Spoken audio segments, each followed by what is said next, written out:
प्रभु राम देव भगवान अल्लाह खुदा ईश आदि नाम एक ही शक्ति के हैं। वो कैसा है, कहां है, कैसे मिलता है, किसने देखा है? ये प्रश्नवाचक चिन्ह पूर्ण रूप से हटाने के लिए अवश्य सुनिए जगत गुरु तत्वदर्शी संत रामपाल जी महाराज के अमृत वचन, सर्व पवित्र धर्मों के पवित्र शास्त्रों के आधार पर। कबीर ये माया अटपटी सब गट आण अड़ी, और किस किस न समझाऊं या कुआ भांग पड़ी। तो यहाँ हम सभी एक का कुएं का भांग पिए फिर रहे। वो परमात्मा आता है, हम उसके भी जूते मारते हैं, उसको बुरा कहते हैं, इन नकलियों का स्वीकार करें बैठे हैं जो आसपास भी नहीं भगवान कहिए। अब करने का दास का तात्पर्य है कि इस दास के स्थान पर ये सोच लो परमात्मा बैठे हैं, और फिर हम कैसे व्यवहार करेंगे उस भगवान से जिसके लिए हम तड़प रहे हैं। ऋषियों ने शरीर गाल दिए भगवान पाने के लिए, यदि वो मिल जाए तो हम उसका कैसे व्यवहार करेंगे। तो ये आपने रिहर्सल करनी पड़ेगी। इस दास को डला समझ लो, एक पत्थर समझ लो बोलता हुआ, लेकिन यहां नू सोच लो हम भगवान से मिलने जा रहे हैं। तो जैसा व्यवहार आप यहां करोगे ऐसा ही स्वप्न में आपका बनेगा। मृत्यु के बाद आपको ऐसा होगा जैसे स्वप्न, और वहां भगवान दास के रूप में पहले आपकी परीक्षा लेगा, बाद में ऊपर सिलेक्ट करेगा, ले जाएगा सतलोक। तो वहां जैसी भावना, जैसा अच्छा या बुरे विचार आपके इस दास के प्रति होंगे, आपके मस्तिष्क पर लिखे आएंगे वहां पर, क्योंकि वहां कोई रोड ना चल रहा है, या तो हम बात छुपा ले, आपके मस्तिष्क पर लिखे आएंगे। रिजेक्टेड और सिलेक्टेड कहने की जरूरत को नहीं, बस वहां तो न्यू करना भगवान ने, फिर रह जाओगे वहीं से। फिर ठीक है, आपने जो भक्ति की है, पहले तो यदि गुरु जी के प्रति आपकी आस्था एज ए गॉड नहीं है तो भक्ति आपकी बनाए को नहीं, भक्ति चलेगी ही नहीं। आप सब साधना करते भी दिखोगे, फिर हमें कोई लाभ नहीं हो रहा, तो आपके अंदर भक्ति अंकुर वो फूटा ही नहीं। तो पुण्यात्माओं, कहने का भाव ये है कि जैसे आपको दास बताना चाहता है कि उपदेश लेने के बाद फिर आपने इस दास को परमात्मा के तुल्य समझना पड़ेगा। ये दास परमात्मा नहीं है, ये तो उसका कुत्ता है, आपको जगाने के लिए भेज रखा है। आप धनी हो भक्ति के, आप सोए पड़े हो, आपका जीवन नष्ट हो रहा है, चोरी हो रही है, धन लुट रहा है आपके श्वास रूपी पूंजी का, ये दास जगा रहा है डंडोरा पीट पीट के, आवाज लगा लगा कर। लेकिन आपके लिए परमात्मा का विधान है, गुरु गोविंद कर जानियो और रहियो शब्द समाए, मिले तो दंडवत बंदगी नहीं पल पल ध्यान लगावे, कि गुरु को भगवान मानकर चलना, और रहियो शब्द समाए। शब्द समाए रखना मतलब जो उसने मंत्र दिया है वो सत मंत्र, सतनाम यानी सत भक्ति, उसमें लीन रहना, गुरु जी को भगवान मानना, और जो उपदेश मंत्र दिया है उसमें समाये रहना, उसकी भक्ति पर ज्यादा ध्यान रखना। और जब भी मिले तो दंडवत बंदगी, जहां मिले वहां दंडवत प्रणाम करना, और नहीं मिल पाते हो जैसे घर पे तो पल पल ध्यान लगावे।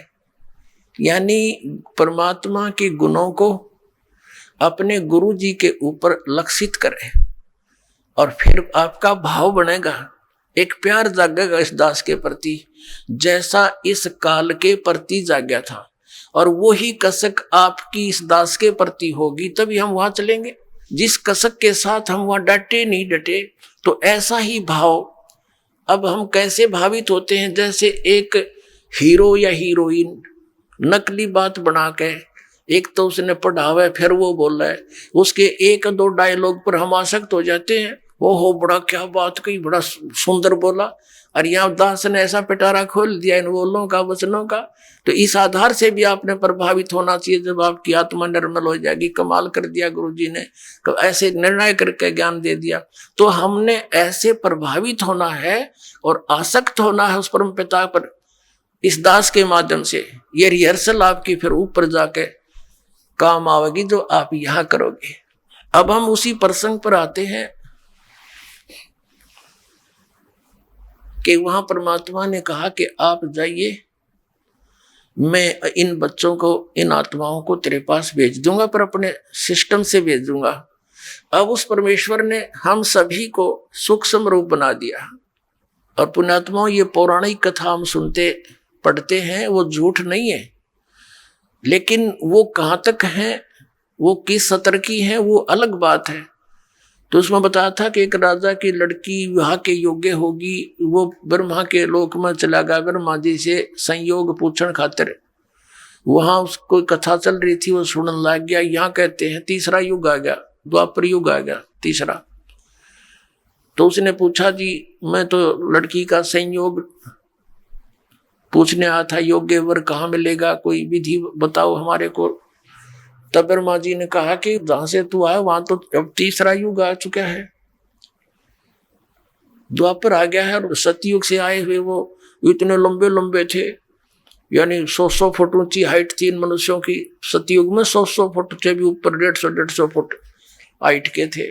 द्वापर के प्रारंभ में ये 40 और 50 के आसपास, द्वापर के प्रारंभ में 40-50 के आसपास हाइट रह गई थी मनुष्य की। अब यही आपका गले उतरे नहीं, क्योंकि आपने देखे ही जितने 5.5-6 फुट, मैक्सिमम 7 फुट। कोई बात नहीं, ये अध्यात्म मार्ग है पुण्यात्माओं, फिर से पनप रहा है, फिर से अंकुरित हो रहा है यथार्थ ज्ञान, यथार्थ मार्ग। तो धीरे धीरे ये घर भी करेगा, स्थान भी बनाएगा। तो वो नीचे भेजा, तो उसको बताया कि अब तो ये आपका वर होगा। अब वह लड़की तो 60-70 फुट की और वो 40 फुट का, उसका वर दोनों छोटा दिखे। कहते हैं बलराम नाम था कृष्ण का भाई। तो उसने हल मारा उसके कंधे पे लड़की के, वह छोटी होगी, उसके 70 में आएगी, फिर उनका ब्याह हो गया। अब इसको हम गलत भी नहीं समझे, हमने सिर्फ अपने अध्यात्म मार्ग को समझना है कि ये तो एक जन साधारण छोटी सी भक्ति शक्ति युक्त व्यक्ति ऐसे ऐसे काम कर दे, सातों समुद्र पी जा। और वो परमात्मा जिसने सारे ब्रह्मांड रचे, वो क्या नहीं कर सकता। दास का आपके इस हृदय में ये बात जमाने के लिए प्रमाण देने पड़ रहे हैं। तो उस परमेश्वर ने हमें सूक्ष्म रूप बनाया, और जिस आत्मा ने सबसे पहले स्वीकृति दी थी इस काल के साथ आने की, उसकी लड़की बनाया, लेकिन उसको प्रजनन इंद्रिय नहीं लगाई थी। उस लड़की के अंदर परमात्मा ने हम सभी आत्माएं जो 21 ब्रह्मांड के अंदर, या चींटी से लेकर हाथी मनुष्य जो भी बने हुए हैं, इन सभी को उसके अंदर फीड कर दिया बीज रूप में। और उस लड़की को फिर अपने पुत्र सहजदास को साथ भेजा सतलोक में। परमात्मा ने सबसे पहले ये 16 पुत्र अपने एक एक वचन से उत्पन्न किए थे, उनसे फिर अन्य व्यवस्था अपने आदेश अनुसार वो करवाते थे। तो सहजदास को भेजा उस लड़की के साथ और कहा, बेटा जा उस ज्योत निरंजन सरपुरुष से कह देना कि जिन आत्मा ने तेरे साथ आने की स्वीकृति दी थी, इस लड़की के शरीर में फीड कर दिया है। पुण्यात्माओं, आज से 20, 30, 50, 100 वर्ष पहले शायद हम नहीं मानते कि ऐसा हो सकता है। अब विज्ञान ने हमारा ये मार्ग बहुत आसान कर दिया है। जैसे ये देखते हैं, कोई टेस्ट कराता है कि आपके 1 ग्राम खून में इतने करोड़ जीवाणु होने चाहिए, इतने लाख, और वो इतने कम है, इतने होने चाहिए। यानी 1 ग्राम ब्लड में और लाखों की संख्या में जीवाणु होते हैं। और कितना ब्लड आपके अंदर, हमारे शरीर में कितने जीवाणु हैं, वो सभी आत्माएं हैं। तो ऐसे वो फीड कर दिया इस लड़की के शरीर में। और ये कन्या थी, परमात्मा ने कहा जा निरंजन के पास छोड़ के आ सहजदास। सहजदास ने आकर के लड़की को ज्योत निरंजन के हवाले कर दिया और उसको बता दिया कि इसके बॉडी के अंदर परमात्मा ने वो सभी आत्माएं फीड कर दी है। और परमात्मा ने कहा, बेटी तू जितने जीव कहेगी उत्पन्न करना चाहेगी कर सकती है, जितना वो कहे उतने जीव उत्पन्न कर देना, वो नर आकार में या जैसे भी पशु पक्षी तू जैसे भी चाहेगी, वो एक बार कल्पना करना, वैसे ही रूप धारण कर तेरे शरीर से बाहर आते ही वो ऐसा रूप धारण कर लेंगे। अब यहाँ भी बात बहुत समस्या आ जाएगी आपको कि ऐसे कैसे हो गया। हम छोटे से जादूगर को देखा करते थे, बालक थे तब जादूगर आता था, एक मुख में छोटा सा कंचा डालता था, ये अंटे खेल लग रहे बालक, गोली सी होती है कांच की, उनको 1 2 3 छोटी छोटी मुख में डालता था और फिर थोड़ी देर में दो करके और पत्थर काट देता। बता, वो तो एक जादूगर है, एक सिंपल। ये जादू जितनी भी ये आध्यात्मिक यहाँ की जो उठपटांग सी क्रियाएं हैं, ये सारी गॉड पावर से होती हैं। और ये क्या करते हैं कि वो पहले भक्ति सिद्धियां करते हैं तो परमात्मा से ही कुछ पावर ग्रहण कर लेते हैं, उसका ड्रामा बना लेते हैं, बस इतनी सी बात है। और उस मालिक ने सारा कुछ रच रखा उसके पास, तो वो खान है उस शक्तियों की, खान यानी वो तो एक पूरी स्टॉक है मालिक, पूरी पावर है उसके अंदर, वो कुछ भी कर सकते।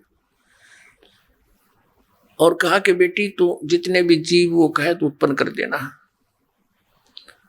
और ऐसा ही कहकर ज्योति निरंजन काल को समझाकर सहजदास लड़की को वहां उसके ब्रह्मांडों में छोड़कर वापस आ गया।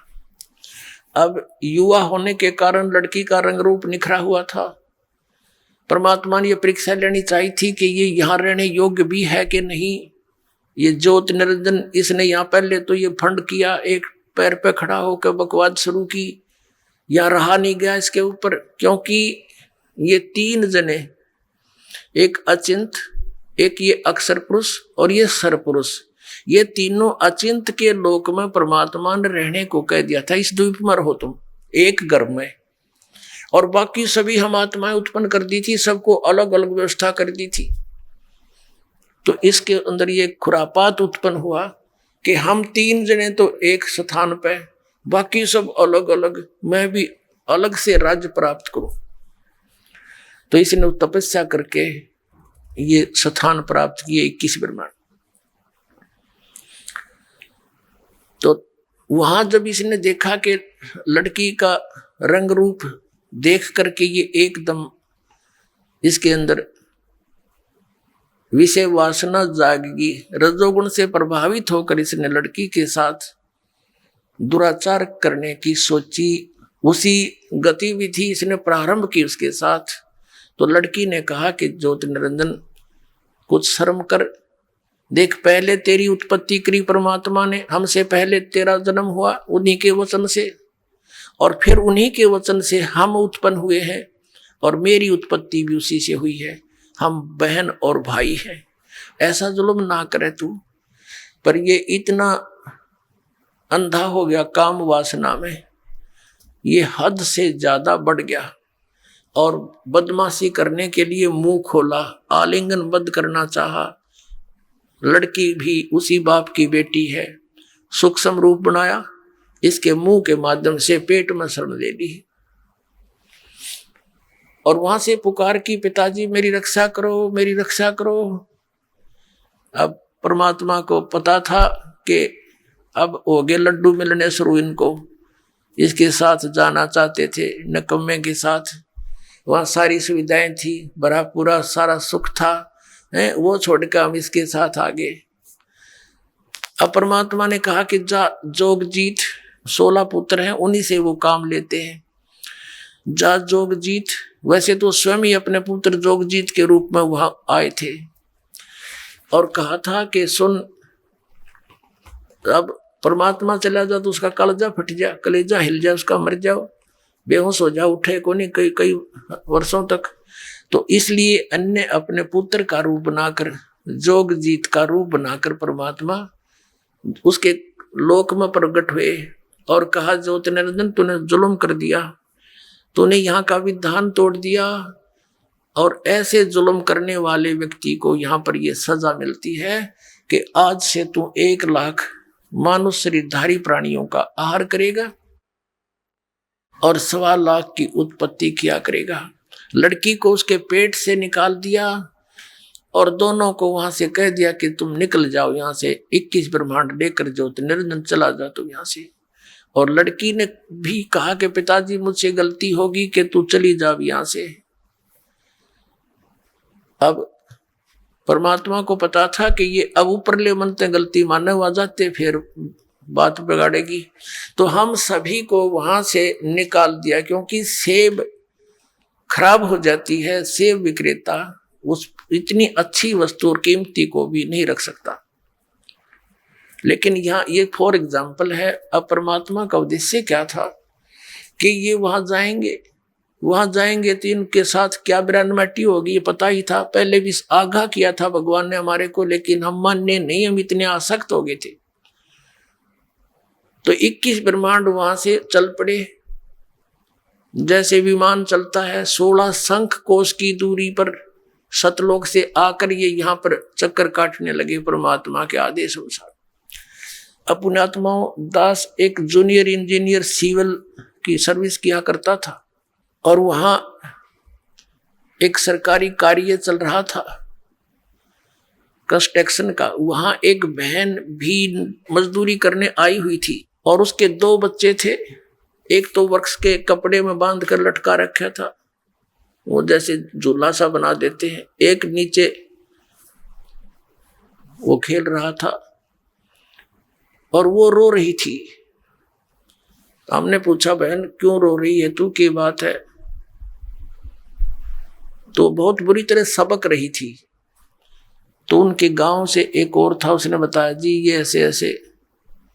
फिर वो हिचकी सी रुकी उसकी, फिर उसने बताई जी मैं बताऊंगी सारी कहानी, कि मैं बहुत अच्छे धनी घर की लड़की थी, और जिसके साथ मैं अपनी मर्जी से लव मैरिज करके आ गई, ये मजदूर था हमारे। और मेरे पिताजी को जब इस बात का पता चला तो उसने कहा, बेटी ठीक है, हमने तो विवाह करना ही है तेरा, लेकिन जहां तू संयोग जोड़ना चाहती है यहाँ वहां दुखी बहुत हो जाएगी। लेकिन मेरे पिताजी की बातों का मेरा असर कतई नहीं हुआ, क्योंकि मैं तो अंधी हो चुकी थी। पिताजी के न चाहते हुए मैं इसके साथ आ गई, और अब ये क्या करता है मेरे साथ, मैं मजदूरी करती हूँ और वो शराब पीता है, सारा दिन घर पे रहता है, दोनों बच्चों को साथ लाती हूँ और मजदूरी करती हूँ, इसलिए रो रही हूँ कि मैंने अपने पैर पे आपको आड़ा मार लिया। तो पुण्यात्माओं परमात्मा हमें यही बता रहे हैं कि तुमने अपने पैर पे आपको आड़ा मार रखे हो। उस भरे पूरे परिवार को छोड़कर, वहां सर्व सुख संपन्न सतलोक को छोड़कर हम यहाँ आगे इसके साथ टिंडे लेने के लिए हम मजदूरी करते हैं, ये खाता है। अब इसने स्वर्ग क्या बना रखा है, एक रेस्टोरेंट है, ये वहां का मैनेजर है, ये इंद्र आदि वहां के मैनेजमेंट करने वाले नौकर छोड़ रखे। आप यहाँ भगवान की जो सच्ची भक्ति करोगे तो आपकी कुछ पूंजी जुड़ेगी। शास्त्र अनुकूल साधना करोगे तो, शास्त्र अनुकूल साधना नहीं करते उनका कुछ नहीं मिलता, वो सीधे नरक में डाल दिए जाते हैं। छोटा मोटा पुण्य करते हो उसके आधार से स्वर्ग में कुछ समय प्राप्त हो जाता है। अब जैसे वेदों अनुसार साधना क्या है, ओम नाम के जाप से प्रारंभ होती है, और बाकी जो हमारे शरीर के अंदर कमल बने हुए हैं नीचे बैकबोन में, इन कमलों के अंदर इन श्री ब्रह्मा, श्री विष्णु, श्री शिव जी और दुर्गा जी और गणेश जी के ये है, तो ऊपर स्थान उनका प्रतिबिंब हमारे अंदर दिखाई देता है। तो इनके भी साधना के मंत्र हैं। पुण्यात्माओं एक साधना होती है, वो तो मजदूरी जानो, एक पूजा होती है, वो पूज्य जो है वो हमारा उद्देश्य होता है, इष्ट होता है, जिसको हमने पाना है। उसके लिए जो हम साधना करते हैं वो उसकी पूजा नहीं है। अब जैसे हमने पता है कि पृथ्वी में जल है और जल हमारा इष्ट है, उसको प्राप्ति के लिए हम हैंडपंप लगाते हैं, वो मजदूरी है, वो प्रोसेस है, वो साधना है, और प्राप्य हमारा जल है। तो ये जो साधनाएं हैं जो आपको प्रथम मंत्र दिया जाता है, ये आपकी साधना है, प्राप्य हमारा परमात्मा है, सत्य पुरुष है, सतलोक में जाना है, उसके लिए सारा प्रोसेस है ये। तो जैसे आप जी ने प्रथम मंत्र ले लिया, द्वितीय ले लिया, सतनाम 2 अक्षर का एक ओम मंत्र है, एक तत्व गुप्त है, और आप साधना करते रहे, और कुछ दिनों के बाद 1, 2, 4 वर्ष के बाद आप छोड़ छाड़ जाते हो, क्योंकि यहाँ हमारे जो समाज के अंदर अन्य साधनाओं का जोर बहुत घना है, और हमें ज्ञान ना होने से हम उन्हीं के भाव में बह जाते हैं, तो वो यहाँ रह जाते हैं, सतलोक नहीं जा पाते। लेकिन जितने समय उन्होंने 2-4 वर्ष ये सत साधना की, वो पुण्य उसकी पूंजी अलग से डिपॉजिट होगी, उसका धन है वो। और ऐसे धनी को फिर स्वर्ग जाना ही जाना है यहां से मृत्यु के बाद। इसका बाई फोर्स काम है, सारा सुनियोजित है। जैसे पहले आप गणेश जी के लोक में गए तो वहां भी होटल है, और उस होटल का जो चार्ज है वो आपसे लिया जाएगा, और जहां वो मैनेजमेंट वहां का है, मैनेजमेंट करने वाला वहां का प्रधान है, गणेश है, उससे भी उसका कुछ अंश ऊपर उस काल के पास जाता है। ऐसे ही जैसे आप दूसरा मंत्र आपके पास श्री ब्रह्मा और सावित्री का, यानी ये साधना करते हो, इसकी कमाई से आप उस ब्रह्मा के लोक में जाओगे। वहां भी एक रेस्टोरेंट है जिसको स्वर्ग बोलते हैं, ये वो रेस्टोरेंट है। वहां पर केवल धनी व्यक्ति ही जा सकते हैं, और आपकी पूंजी वहां डिपॉजिट हो जाती है, और जिस समय आपका वो धन समाप्त हो जाएगा, आपको बाई फोर्स वहां से निकाल दिया जाएगा। फिर आप जाओगे विष्णु जी की मंत्र की जो आपकी भक्ति धन है, वो विष्णु लोक में जाकर उसके रेस्टोरेंट में खाओगे, खराब करोगे, और उनका चार्ज उसका जो है वो अलग से है। फिर आप जाओगे जैसे शिव जी के लोक में, वहां फिर अपनी कमाई बर्बाद करके उसके होटल में, वहां से फिर चलोगे कहाँ, दुर्गा के लोक में, वहां से फिर अपनी कमाई बर्बाद करके समाप्त करके फिर जाओगे ब्रह्मलोक में। क्योंकि ये 2 अक्षर के नाम में इसकी जो वे ऑफ वर्शिप है, इस साधना, इस भक्ति की इस तरह क्रिया करने से इसकी जो भक्ति धन है ये ब्रह्मलोक में प्राप्त होता है, इस सतनाम के प्रथम अक्षर का, ओम का। तो ब्रह्मलोक के अंदर आपके इस ओम नाम के जाप के धन कमाई को वहां महास्वर्ग बोलते हैं उसको। वहां और ज्यादा बकवाद है, नीचे वालों से ज्यादा सुविधाएं हैं, और लेकिन चार्ज भी घने हैं वहां के। तो वहां आपका वो धन नष्ट हो जाएगा। फिर आपके पास बचेगा वो तत् मंत्र का कुछ जाप। उसका क्या कर रखा है इसने, इसी ऊपर एक स्थान बना रखा है ब्रह्मलोक। ब्रह्मलोक के अंदर इसने आगे उसको डिवीजन बना रखी है, सतलोक की और अलखलोक की, अगमलोक की और अकैलोक की। उसने नकल बनवा रखी है, डुप्लीकेट। उस जो दूसरे मंत्र तत् मंत्र वाली कमाई को फिर उनसे ऊपर छोड़ देता है। वो तो कोई 1000 युगों तक नीचे नहीं आते, कोई 1000 युगों तक। और फिर जब वहां समाप्त हो जाती है फिर पटक देता गदा बना के, और खा धक्के भी आप। तो पुण्यात्माओं, इस काल के जाल को आप जी ने बहुत गहराई से समझना है, और दास जो वचन बोला है उसको ऐसा समझ लेना जैसे गीता के से वचन। कोई ऐसे को डूम बाट की बात नहीं, ये परमात्मा गॉड गिवन ज्ञान है जो दास आपको बता रहा है। आज तक हमारे को सतलोक और सचखंड का नाम लेकर कोरा बकवाद सुनाई गई, और वो झूठे मंत्र, गलत मंत्र दिए गए जो मोक्षदायक नहीं है। ऐसे ही हमारे इन गुरुओं ने वेदों और पुराणों के विपरीत ज्ञान सुना के हमारे अज्ञान से ठोक दिया, और सारी शास्त्र विरुद्ध साधना और मंत्र देकर भूत बनवा दिया। अब दास उसी प्रसंग पर आता है। अब इस काल को और दुर्गा को 21 ब्रह्मांड समेत यहां भेज दिया। अब इस काल ने सोचा कि मेरे साथ तो जो होना था हो लिया, अब यहां मेरा कौन के बिगाड़ेगा, मैं ओली सोली हो गया। लेकिन परमात्मा ने इसको कह दिया था, इसका विधान बना दिया था, और पहले ये वचन ले लिया था कि तू इन आत्माओं को दुखी ना करना। तो उसने कहा था कि नहीं भगवान, मैं तंग नहीं करूंगा आपके बच्चों को। परमात्मा ने विधान बनाकर दे दिया कि लिए संविधान है तेरा। तो उसमें क्या लिखा है कि जैसे कर्म जो करेगा, इसने कहा प्रभु जैसे कोई कर्म करेगा मैं वैसा ही फल दूंगा, मैं अपनी तरफ से किसी को यानी नाजायज दुखी ना करूंगा, और नहीं मैं कुछ इनको ऐड दे सकूंगा। तो परमात्मा ने इसको कहा ठीक है। तो ये एक विधान बनवा दिया परमात्मा ने कि जैसे कर्म करेगा वैसा ही फल यहाँ मिलेगा। इसमें ना तो ये ब्रह्म कुछ परिवर्तन कर सकता, ना ब्रह्मा विष्णु महेश आपके प्रारब्ध में आपके किए हुए शुभ और अशुभ में कोई परिवर्तन कर सकते।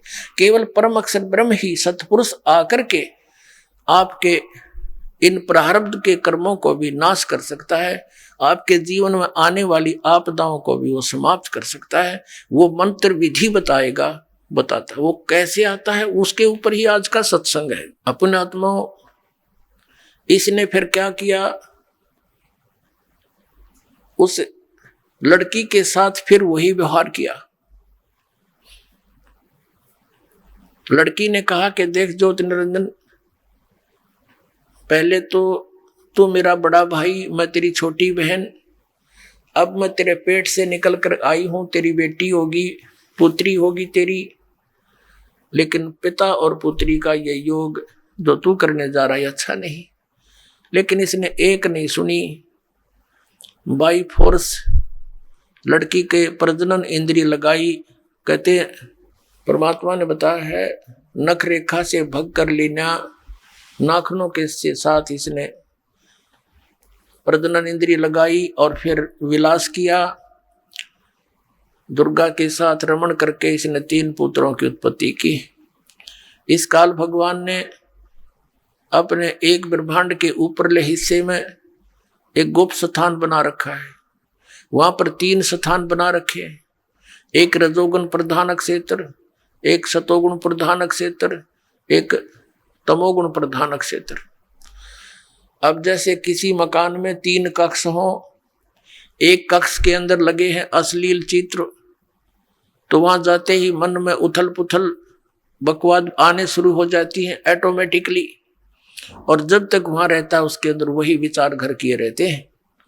दूसरे कक्ष में लगे हों साधु संत फकीरों के, महापुरुषों के चित्र, उनके इतिहास से हम परिचित हों, तो वहां जाकर के हमारा मन एकदम शांत और साधु संतों जैसे विचारों का ऑटोमेटिकली बन जाता है। और तीसरे कक्ष में लगे हों सूरवीर शहीदों और देशभक्तों के चित्र, तो वहां जाकर अपने मन में वैसी ही भावना बनती चली जाती है। ठीक इसी प्रकार इस काल ने, इस ब्रह्मा विष्णु महेश के पिता ने अपने एक ब्रह्मांड के ऊपरी हिस्से में बीच में बहुत बड़ा गैप दे रखा, जिसको वोक्यूम बोलते हैं, शून्य बोलते हैं। वहां कोई नहीं जा सकता इसकी रजा के बिना। तो वहां इसने क्या कर रखा है, एक रजोगुण प्रधान क्षेत्र बना रखा है, जैसा आपको बता इस टाइप का। तो जब ये अपनी पत्नी दुर्गा को वहां रखता है, सावित्री रूप बना लेता है और स्वयं ये ब्रह्मा रूप पंचमुखी हो जाता है, तो वहां इनके दोनों के, जब ये वहां रहते हैं, इनके विचार वैसे ही रहते हैं रजोगुणी। इनके संयोग से दोनों से जो पुत्र उत्पन्न होता है वो उन्हीं गुणों के युक्त हो जाता है। उसको फिर बच्चा होते ही इसको, जब वो थोड़ा सा जानने योग्य होता है, तभी उसको बेहोश कर देते हैं, अचेत कर देते हैं और कोमा के अंदर उसकी परवरिश करते रहते हैं। जब तक ये जवान नहीं होते तभी तक इनको बेसुध रखते हैं। फिर ये दूसरे स्थान पर चले जाते हैं सतोगुण प्रधान क्षेत्र में। वहां ये स्वयं विष्णु रूप धारण कर लेता, चतुर्भुज रूप धारण करके, विष्णु जैसा रूप करके, और लक्ष्मी जैसा रूप दुर्गा बना लेती है। यहाँ दोनों वहां रहते हैं सतोगुण प्रधान क्षेत्र में। तो इन दोनों के संयोग से जो पुत्र उत्पन्न होता है वो सतोगुण युक्त हो जाता है। और उसको भी ऐसे ही, जब ये थोड़ा सा बालक होता है, जानने योग्य होता है, उसी समय इसको कोमा में कर देते हैं, अपनी सिद्धि शक्ति तक अचेत कर देते हैं और परवरिश जारी रखते हैं इसकी। ठीक इसी प्रकार ये तीसरे स्थान पर जाते हैं जो तमोगुण प्रधान क्षेत्र है। वहां ये क्या करता है, ऐसा रूप बना लेता है जैसा आप शिव का देखते हो चित्रों में, और अपनी पत्नी को पार्वती रूप बना करके दुर्गा को वहां सही रखता है। इन दोनों के संयोग से, पति पत्नी व्यवहार से जो पुत्र उत्पन्न होता है वो उन्हीं गुणों से युक्त हो जाता है। उसको भी फिर बेहोश कर देते हैं और परवरिश जारी रखते हैं। जब ये तीनों युवा हो जाते हैं, ये सब कार्य ये सुनियोजित तरीके से और गुप्त और धोखे में रखकर करता है, ताकि कहीं किसी जीव को पता ना लग जा मेरे काले कारनामों का। और दुर्गा को इसने सख्त हिदायत दे रखी है कि यदि तूने मेरी बात का कहीं भेद खोल दिया कि मैं 1 लाख मनुष्य शरीरधारी प्राणियों को खाता हूं, तो मेरे से बुरा नहीं होगा। अब ये इससे डरती है क्योंकि अपने पैर पर कुहाड़ा मार के इसके अधीन होगी, जो ये कहता है ये वही करती है। इसने भी पाप का ढेर कर दिया। अब ये विवश है, तो इसने क्या किया, जब ये तीनों पुत्र युवा हो जाते हैं, इनको सचेत कर देते हैं। जैसे विष्णु जी को शेष नाग की सैया पर इसके नाभि कमल से उगा दिया एक फूल कमल का, और वहां उस दूसरी स्थान पर निकाल दिया, उस पर ब्रह्मा को स्थापित कर दिया, और फिर कैलाश पर्वत पर शंकर भगवान को युवा होते तीनों को होश में ला दिया। आप श्रीमद् देवी भागवत गीता प्रेस गोरखपुर से प्रकाशित तीसरे स्कंद में 5 से लेकर 6-7 अध्यायों में आप पढ़ोगे, उसमें समय आने पर आपको वो दिखाएंगे, पढ़ाएंगे। उसमें क्या बताया है कि ब्रह्मा जी बताते हैं अपने पुत्र नारद को, जब उसने सृष्टि उत्पत्ति का कारण पूछा कि बताया कि बेटा नारद के बताऊं, मैं तो कमल के फूल पर अचेत पड़ा था, जब मैं सचेत हुआ तो मुझे नहीं मालूम इस अथाह जल में मैं कहाँ से आ गया, मेरा कौन जनक है, मैं किसने पैदा कर दिया। फिर मैं उस डंठल पकड़कर कमल की नीचे उतरना चाहा कि देखूं ये कहाँ तक है, तो मैं कई वर्षों तक घूमता रहा, कुछ नहीं पाया, मैं डर के वापस जा बैठा। आकाशवाणी हुई तप करो तप करो, तो मैंने 1000 वर्ष तप किया। फिर आकाशवाणी हुई कि अब सृष्टि करो। अब ये काल क्या करता है, इनको पहले तो चार्ज करता है, बैटरी चार्ज करवाता है इनकी, तब करवा के सिद्धियां आ जाती है, फिर रिमोट अपने हाथ में रखता है। फिर इसने सोचा सृष्टि कैसे करूं, तो उसी समय इस काल ने अलग से मधु और कैटब नाम के 2 प्राणी और दुर्गा से उत्पन्न करवा दिए। वो दोनों राक्षस ब्रह्मा को मारने के लिए दौड़े, ये डरता कमल के डंठल पकड़कर नीचे को भाग लिया, सपीटता नीचे उतर लगा। आगे आके क्या देखा कि विष्णु जी बेहोश पड़े हैं। अब वो घबरा गया, अब क्या करूं, ये उठा नहीं, कैसे जगाऊं इसको। तो उसके अंदर से कहते हैं एक देवी निकली, वह भूतनी की तरह बेहोश कर रही थी दुर्गा, आकाश में दिखाई दी, और उसके बाहर निकलते ही, शरीर से बाहर निकलते ही विष्णु जी होश में आ गए। फिर उसने मधु कैटब को मारा। कुछ देर के बाद शिव भी वहीं आ गया, इवन करने थे इकट्ठे, वो कर दिए।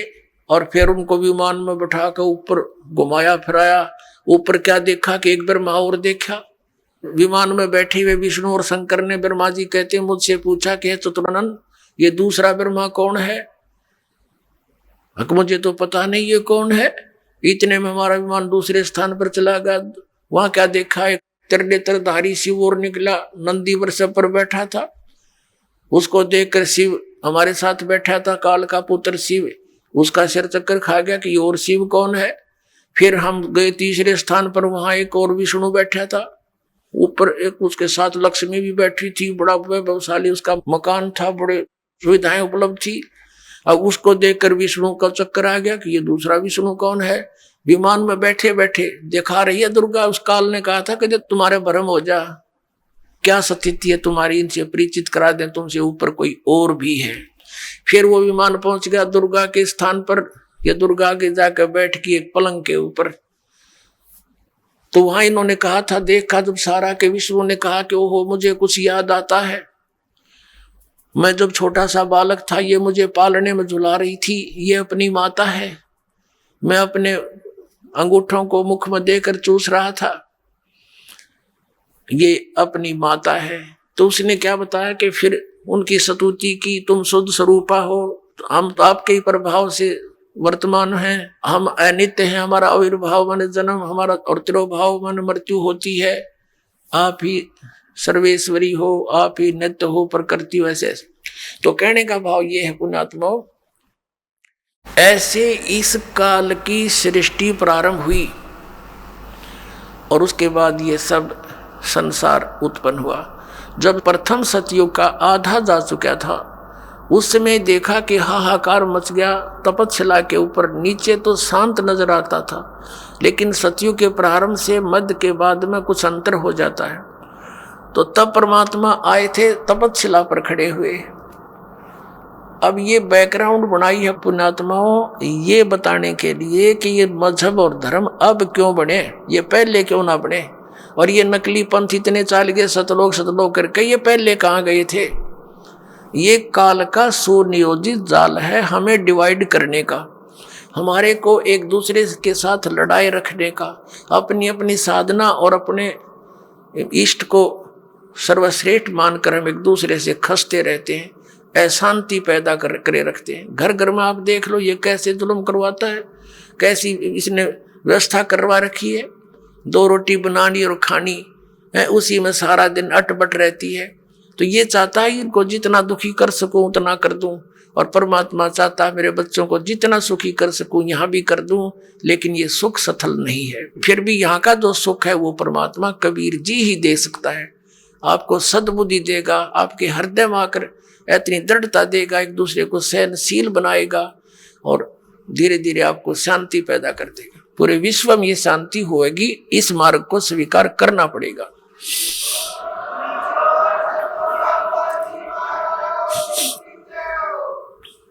जब तपस्या पर ये परमात्मा खड़े थे, जीवों को बताया कि बच्चों तुमने ये जो तपस्या पर भूने जा रहे हो ये पाप वहां किया था।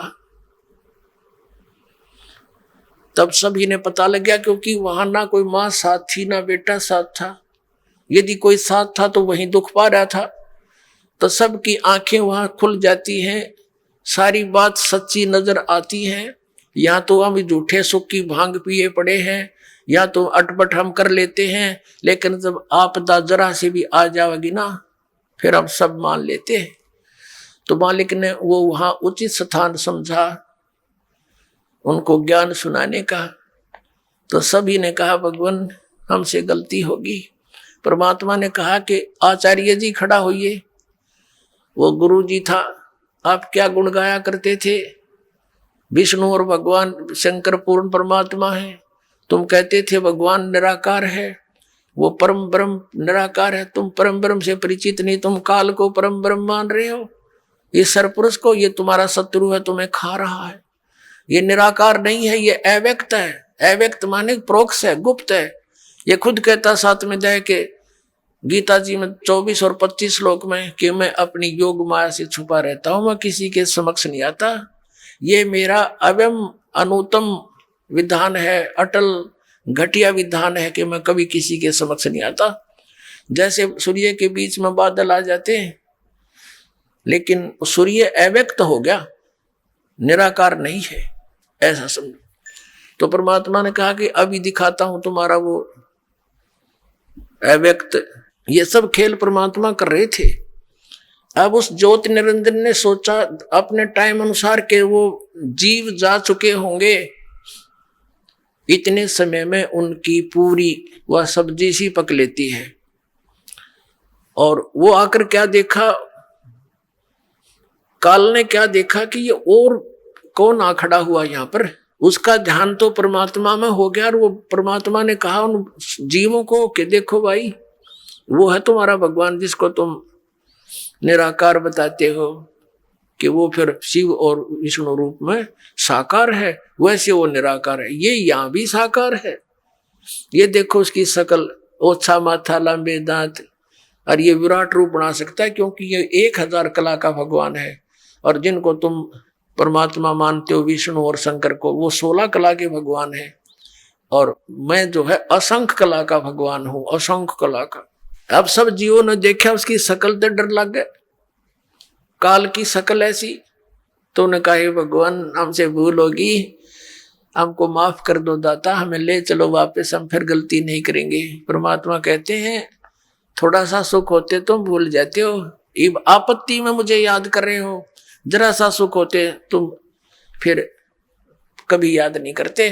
और पुण्यात्माओं, तुम वहां से भक्ति युक्त आए थे, अब तुम भक्तिहीन हो गए हो। वहां जाने के लिए आपको भक्ति धन की जरूरत पड़ेगी, उतना ही चार्ज होना पड़ेगा जितना तुम आए हो वहां से होकर। उसके लिए मैं तुम्हें सतनाम दूंगा और फिर दूंगा सार नाम। उस सतनाम की इतनी जबरदस्त चार्जिंग है कि एक यानी सच्चे ऑल रिस्पेक्ट यानी पूर्ण रूप से मर्यादा में रहते हुए, हर तरह से विनम्र भाव से, सच्ची आत्मा से, इस सतनाम का 2 अक्षर के मंत्र का एक सिमरण इतना कीमत रखता है कि यहाँ के 14 लोग एक तरफ रख दें तराजू के उस तखड़े में पलड़े में, और एक तरफ यह कीमत रखते हैं। और ये पृथ्वी लोक, स्वर्ग लोक और पाताल लोक तो पासंग रख दे, जिसकी कोई सौदे में नहीं होता उसको पासंग कहते हैं। अब हम कितने धनी थे भक्ति के, और हमने सारे जीवन में इतनी भक्ति करनी पड़ेगी, श्वास उश्वास का सिमरण करके वो भक्ति धन फिर ग्रहण करना पड़ेगा। और उस भक्ति की शक्ति से, उस भक्ति के बल से हम इतने स्पीड से वहां जाएंगे कि काल देखता रह जाएगा। तो वो भक्ति कहता मैं दूंगा तुम्हें वहां जा करके, और मेरा जो सतनाम 2 अक्षर का होगा उसका जाप करना, पूरी विश्वास के साथ लगे रहना। जब तुम जाए धरो जग देहा, तब तुम करना मम सत शब्द स्नेहा। परमात्मा ने कहा था जब तुम मानुष शरीर मिले जो संसार में, तब मेरा कोई संत इस सतनाम का सच्चा ज्ञान देता हुआ मिल जाए तो वो ग्रहण कर लेना, उसकी भक्ति करना बेटा, फिर तुम्हें ला सकता हूं। मेरा इसका वचन हुआ था, तुम सब इच्छा से आए हो और सब इच्छा से ही वापस जा पाओगे। तो पुण्यात्माओं, ये सारे ज्ञान देने का, ये सारा आत्म ज्ञान सुनाने का तात्पर्य ये है कि आपकी यहां से आत्मा आस्था हटे, यह हटेगी, क्योंकि ये ज्ञान इतना सत्य है। आप यहां रहते हुए भी आपकी आत्मा यहां नहीं रहेगी, एक दिन ऐसी स्थिति आ जाएगी जब तक आप मोक्ष के लायक नहीं होंगे। फिर क्या होगा?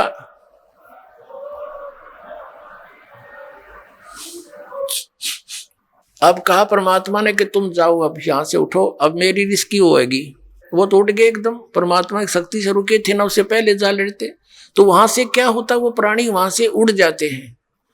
उस आध्यात्मिक उसने जो शक्ति वहां छोड़ रखी है उसके आधार से, तो वो फिर कहाँ आते हैं? रास्ते में आते आते वो ठंडे हो जाते हैं, शांत हो जाते हैं, कुछ अचेत होते हैं, फिर वो सचेत हो जाते हैं। फिर क्या देखते हैं अपने को, कहाँ पाते हैं? धर्मराज के दरबार में उनकी लाइन लगी होती है, कर्म अनुसार उनके लेखे जोखे होते हैं, और फिर जाओ नरक स्वर्ग जहां जिस योनि में जाना उनको भेज दिया जाता है।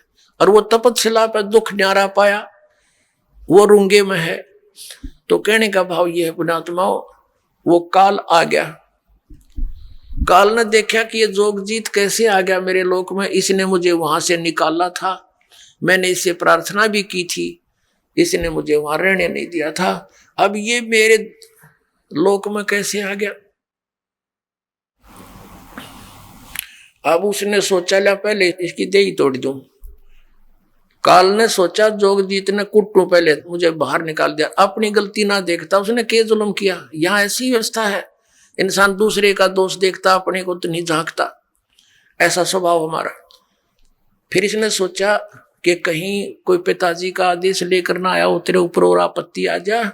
तो इसने पहले कहा कि जोगजीत पहले तो ये बता, कोई पिताजी का आदेश हो मुझे सुना, और फिर तेरे को आज गढ़ूंगा मैं अपना प्रतिशोध लूंगा, तेने मेरे साथ जो जुल्म किया वहां से निकाल दिया। तो इसने क्या किया? परमात्मा यानी जोगजीत रूप में प्रभु खड़े थे, उन्होंने कहा कि सुन ले ज्योति निरंजन, आदेश परमपिता का, उस परमात्मा की आज्ञा लेकर मैं आया हूं, उसकी आज्ञा से आया हूं कि तूने इन जीवात्माओं को कितना दुखी कर दिया। तेरे साथ आए जब इनका क्या स्वरूप था, आज किसी को गधा बना दिया, किसी को कुछ बना दिया, तूने जुल्म कर दिया और भगवान का नामो निशान मिटा दिया। तू ये अटपट साधनाओं पर लगा दिया सबको, तू खुद भगवान बन बैठा है यहाँ पर। तेरी पोल खोलूंगा, नीचे जाऊंगा, सब जीवों को बताऊंगा कि तुम कहाँ थे, तुम कैसे यहाँ रह रहे हो, कैसे जाल में फंस गए हो, क्यों जन्मते और मरते हो, तुम्हारी क्या दुर्गति हो रही है, तुम कैसे रह रहे हो, तुम सतलोक के वासी हो। उनको एक गुप्त मंत्र दूंगा जो भगवान ने दे रखा है, और उसकी मंत्र की कमाई का आगे तेरी पार ना बसाओ। जिसके पास वो मंत्र होगा तो उसके निकट नहीं जा सकता ज्योति निरंजन। तो उसने सोचा वह बड़ी बात बिगड़ी है, तो मेरा सारा काम बिगाड़ेगा। तो कहते हैं एकदम कहा कि जोगजीत तू जाके देखा नीचे, तन बनाऊं ठीक, उसके ऊपर टूट के पड़ा। अपने आत्माओं वेद बताते हैं कि वो परमात्मा सतलोक से चलकर आता है और नीचे अपनी अच्छी आत्माओं को मिलता है, उनको ज्ञान सुनाता है। उन पुण्यात्माओं में से कौन कौन थे जिनको भगवान मिला, और जिन्होंने साधनाएं करके अपने गोड्डे रगड़ दिए उनको नहीं मिला। वो कितनी पुण्यात्मा होंगी, कौन कौन थे इस कलयुग में दास जिनसे परिचित है।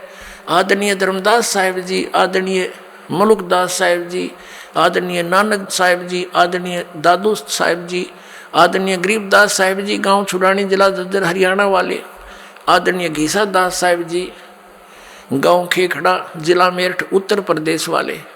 उनमें से आदरणीय धर्मदास साहिब जी को परमात्मा इस कलयुग में मिले थे। तो उनको बता रहे हैं कि धर्मदास जी ने पूछा था, भगवान हम इतने निकम्मे, हमने ऐसा जुल्म किया, हम अपने पति वर्ता पद से गिर गए, आपने फिर भी स्वीकार कैसे कर लिए दाता, आप कैसे आगमन हुआ हमारे यहाँ।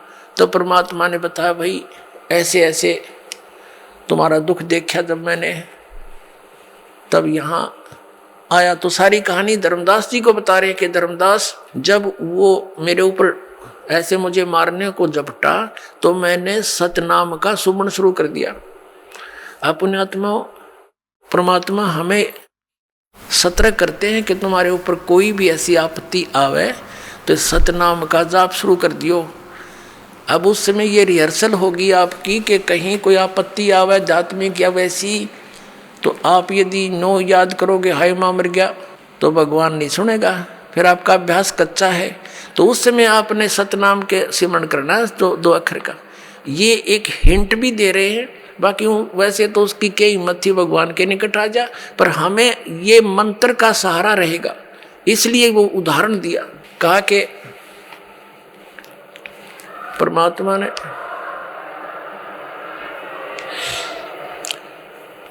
ने हमें सतर्क किया कि तुम्हारे ऊपर कभी ये अटैक करता दिखा तो ये सिमरण कर दियो, इसका कालजा पाट जाएगा, निकट नहीं आ सकेगा तुम्हारे भूत प्रेत ये कुछ भी, ये तो सौदा के है। जो इस सिमरण का सच्चे मन से पूरी मर्यादा में रहते हुए सिमरण करते रहोगे। तो कहता परमात्मा ने कहा कि मैंने सतनाम का सुमरण कर दिया धर्मदास, ये ऐसे गिर गया, नीचे गया पाताल के नीचे, पाताल में पहुंच गया, इतना भयभीत हो गया।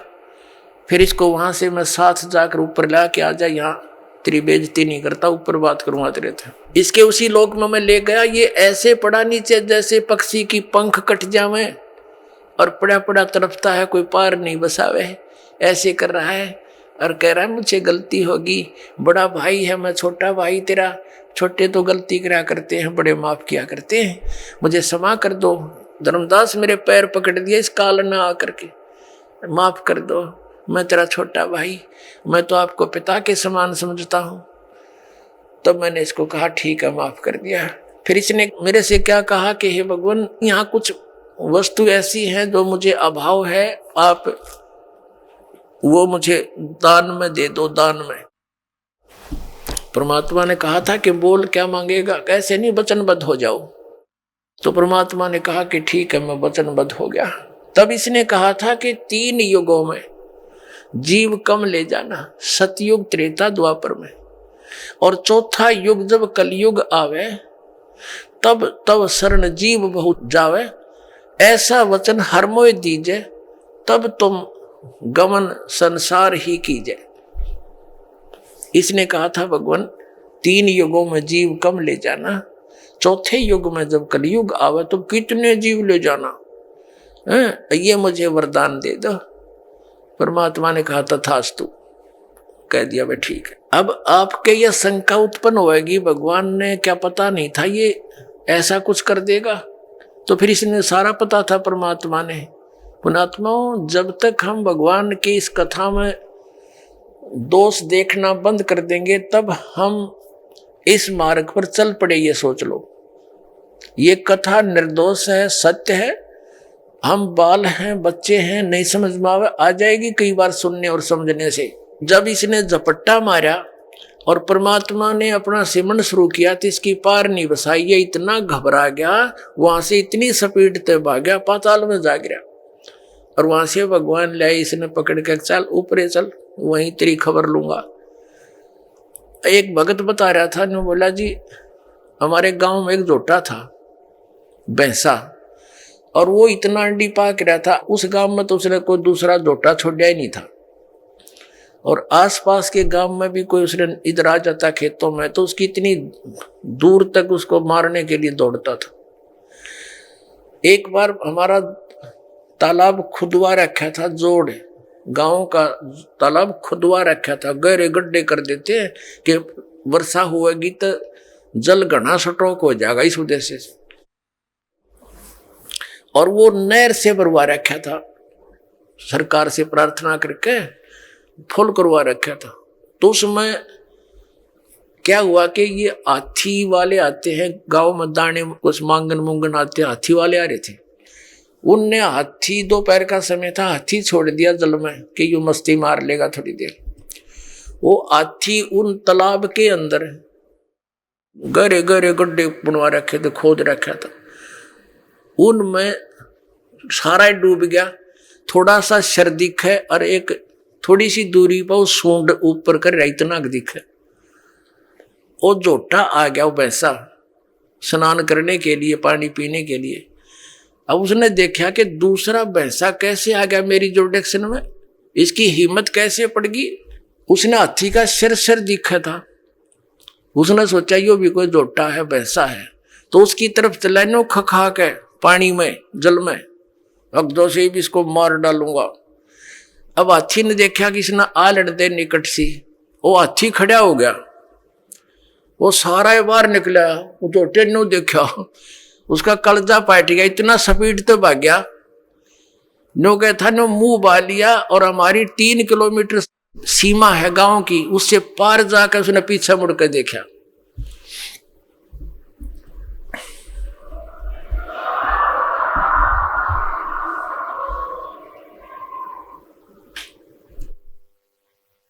अब कहने का भाव यह है दास का कि उस समर्थ के सामने इस काल की ऐसी स्थिति जानो।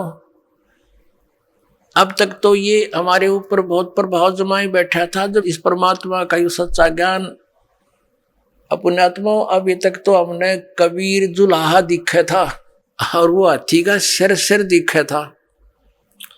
अब ये जुलाहा सारा बार निकला, इन्होंने सोच लो कलजा पाट जाएगा इसका काल का।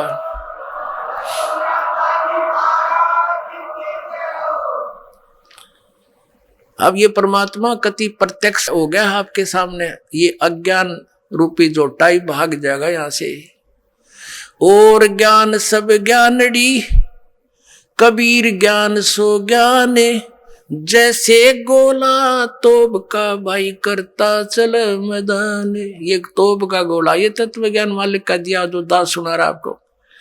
अब जो आज का सत्संग जहां से प्रारंभ हुआ था, अभी तक तो वो जो दास कंसेप्ट क्लियर करना चाहा था, अब स्टार्ट होगा। अब जब इसने देख लिया कि वचनबद्ध हो गया, तब इसने कहा था कि जोगजीत जब तुम कलयुग में आओगे, तुम्हारे आने से पहले अपने दूतों को भेजूंगा, 12 पंथ करूं मैं साझा, तुम्हारा नाम ले करूं आवाजा। 12 पंथ नाम जो ले ही हमरे मुख में आन समोई, और अनेक पंथ चलाऊं। ये 12 पंथ तो कबीर नाम से चलाए गए हैं इन कालों के दूतों द्वारा। और अनेक पंथ चलाऊं, या विद जीवों को भरमाऊं। वो अनेक पंथों में आते हैं, ये निरंकारी पंथ, ये सतपाल वाला पंथ, देश वालों का पंथ, निरंकारी पंथ, ये सच्चा सौदा सरसा जगमाल वाले, ये गंगवा पंगवा सारे, और ये दनोद वाले, जय गुरुदेव वाले, ये सारे काल के पंथ हैं। वहां तक कोई शरण पैर, और इतने बुद्धिमान व्यक्ति, एजुकेटेड, बड़े बड़े IAS IPS हैं, और वहां बैठे गुग्गू बने उनके पास, कक्का पता नहीं इनके गुरुओं ने। ये ब्लाइंड फेथ का नाजायज फायदा उठाया इन्होंने, भोली आत्माओं के श्रद्धालुओं की श्रद्धा को बेचा और उसकी सस्ती महिमा बटोर ली इन्होंने, और संत बन गए, खक भी नहीं इनके पास। तो इसने कहा था कि जब तुम्हारा कोई जाएगा ना, और अनेक देवी मंदिर तीर्थ ये पूजन पर ला दूंगा। ये शंकराचार्य भेज दिया इस काल ने, ये सारी उल्टी कथा पढ़ाया गया। जीव ही भगवान है, बता कोई विधान है इसका? फिर भक्ति किस लिए करे? फिर तो कुत्ता भी भगवान है।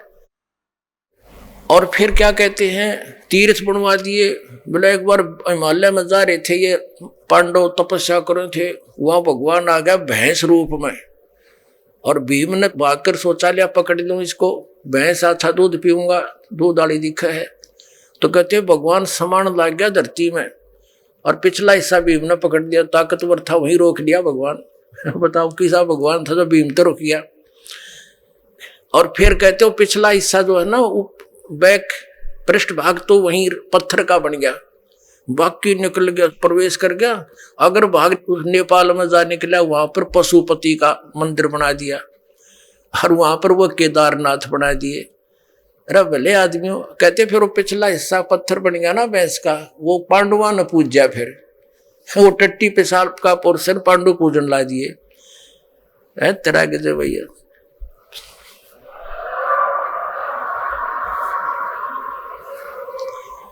अब ये सारा जाल इस काल ने फैलाना था। तब इसने कहा था कि इतने मजहब बना दूंगा, आपस में लड़े कटेंगे, ज्ञान किसी को होगा नहीं, ऐसे संत भेज दूंगा जो भ्रमित करके आएंगे। तब परमात्मा ने कहा था कि तू अपना काम करी और मैं अपना करूंगा।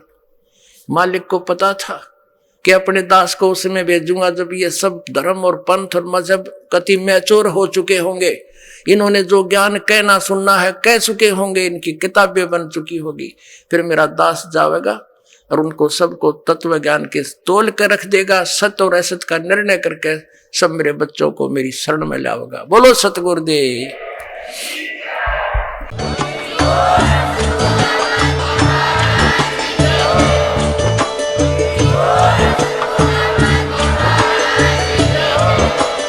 आप सुन रहे थे जगत गुरु तत्वदर्शी संत रामपाल जी महाराज जी के मंगल प्रवचन। अधिक जानकारी के लिए विजिट कीजिए हमारी वेबसाइट www.jagatgururampalji.org। संत रामपाल जी महाराज जी के शुभ आशीर्वाद से पूरे विश्व भर में 500 से भी ज्यादा नाम दीक्षा केंद्र हैं, जिन पर संत रामपाल जी महाराज जी द्वारा ऑनलाइन निशुल्क नाम दीक्षा दी जा रही है। अपने नजदीकी नाम दीक्षा केंद्र का पता करने के लिए संपर्क करें 8222880541।